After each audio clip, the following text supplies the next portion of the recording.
Halo, selamat datang di channel Ruang Taktik. Di video kali ini kita akan bahas taktik MU bongkar parkir bis Newcastle. Yap, match yang ditunggu-tunggu banyak orang akan kita bedah mulai dari game plan, formasi, taktik, hingga analisis gol-golnya. Sebelum itu, Tiang Jauh yang berkolaborasi dengan Ruang Taktik sudah merangkum dalam bentuk berita.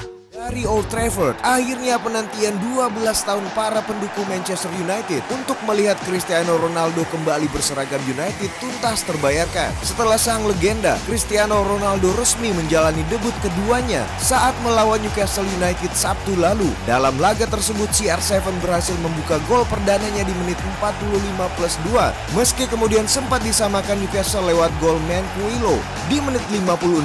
Kemudian Ronaldo berhasil membawa United kembali unggul di menit 62, memanfaatkan umpan terobosan Luke Shaw lewat skema serangan balik yang dibangun cepat, dan kemudian United berhasil menambah 2 gol lewat tendangan keras Bruno Fernandes dari luar kotak penalti di menit 80, memanfaatkan asis Paul Pogba, sebelum akhirnya Jesse Lingard menutup dengan gol di menit 90+1 juga dari asis Paul Pogba. Hasil ini membawa United sementara memimpin klasemen.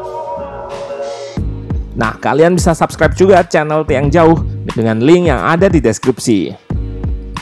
Nah, selain evolusi peran Ronaldo, MU yang biasanya kesulitan menembus low block, kali ini bisa menang besar dengan skor 4-1. Apa saja perubahan atau kelebihan MU di pertandingan ini dari sisi taktikal? Let's go, kita bahas sama-sama. MU turun dengan formasi pakemnya 4-2-3-1. Dan sesuai dengan analisis sebelumnya, Ronaldo dipasang sebagai ujung tombak di depan.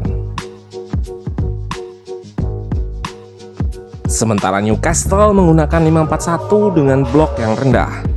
Musim lalu tim ini jadi yang paling rendah dalam melakukan high press.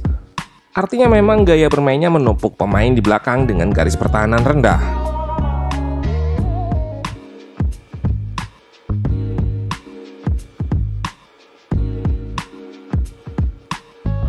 Ini yang membuat pemilihan Matic dan Pogba tepat, karena dari posisi deep atau lebih ke belakang, kedua pemain ini bisa mengatur arah serangan.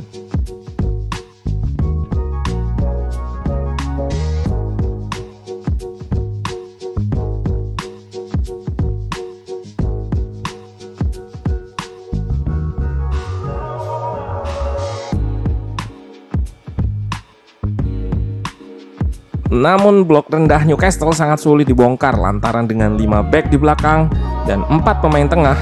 Tim asuhan ex pemain MU ini bisa mengimbangi bahkan melebihi jumlah pemain MU saat melakukan penetrasi. Kita lihat situasinya 2 versus 2. Bahkan jika pemain tengah atau back ikut press, maka situasinya bisa mengeroyok pemain MU. Untuk membongkar sistem bertahan ini, salah satunya adalah dengan melakukan sirkulasi bola yang cepat dan memindah arah serangan dari kiri ke kanan agar pertahanan lawan disorganisasi.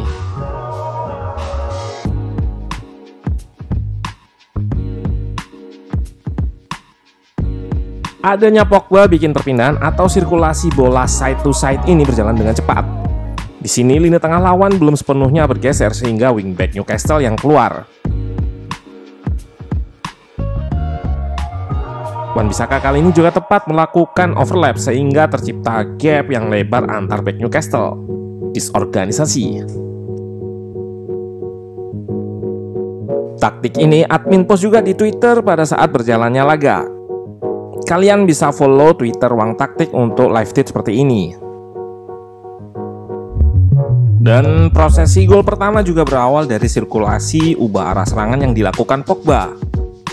Kita lihat lini tengah lawan masih berada di kanan pertahanan, dan switch Pogba sekaligus overlap Wan-Bissaka bikin mengecoh pertahanan Newcastle yang dimanfaatkan dengan baik oleh Greenwood dengan melakukan cut inside lalu shoot.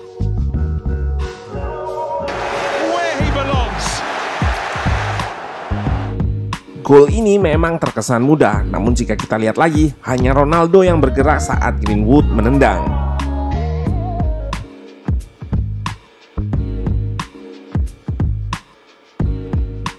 Ini menunjukkan instingnya terhadap gawang yang tinggi sekaligus positioning yang baik untuk lepas dari marking dan jebakan offside.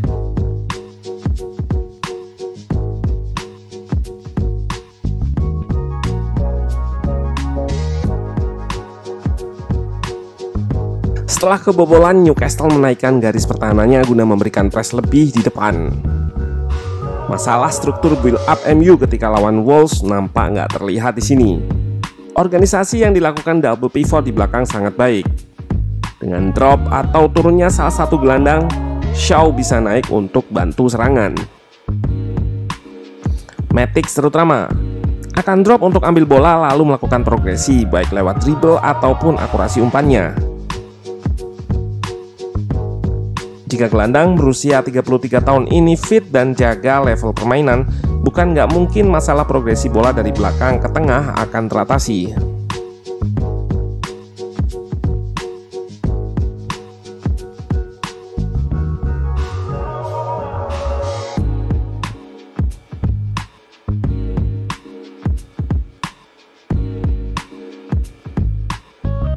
Namun di usia yang nggak lagi muda, aspek bertahannya yang kerap ke-expose.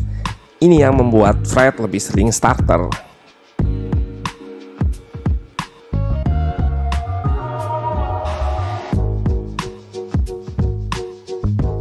Memang selalu ada kompensasi di tiap pemilihan starter.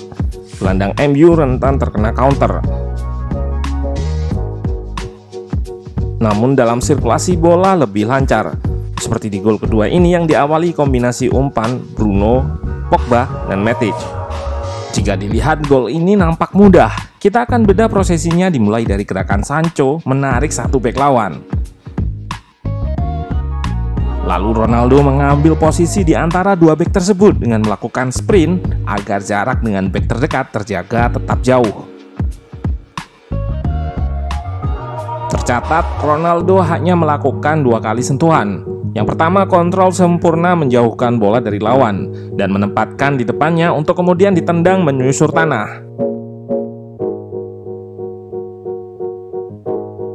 Gol ini terkesan mudah, namun adalah pergerakan, positioning, dan kontrol bola Ronaldo lah yang membuat eksekusinya terlihat mudah. MU mencetak gol yang jadi ciri khasnya, counter attack cepat. Sama halnya dengan gol ketiga ini diawali dengan serangan kilat dari De Gea. Greenwood sempat tertutup ruang tembaknya, namun aksinya ini membuat pertahanan Newcastle harus turun hingga dekat gawang. Saat inilah Bruno yang sedari awal kerap turun menjemput bola, melakukannya juga. Ini membuat pemain asal Portugal tersebut punya ruang tembak yang luas dan mencetak gol indah dari jarak jauh.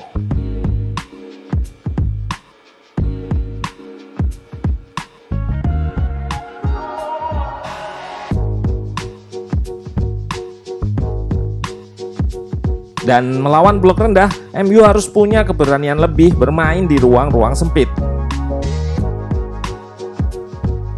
Benar saja, gol terakhir tercipta berkat kombinasi umpan, dummy, dan finishing cantik di ruang yang sempit ini. Jika MU bisa terus tekan lawan yang bertahan dengan kombinasi seperti ini, ditambah kemampuan poaching Ronaldo, bukan nggak mungkin PR tim besar yang kesulitan lawan tim bertahan akan teratasi. Dan akhirnya CR7 langsung memberikan impact dengan 2 gol. Fans MU nggak akan melihat Ronaldo seperti 12 tahun yang lalu. Banyak memegang bola, melakukan dribble teknik tinggi, gerak tipu, dan step over berlebih. Namun Ronaldo yang sekarang sudah berevolusi menjadi ujung tombak atau striker komplit dengan insting cetak gol yang tinggi.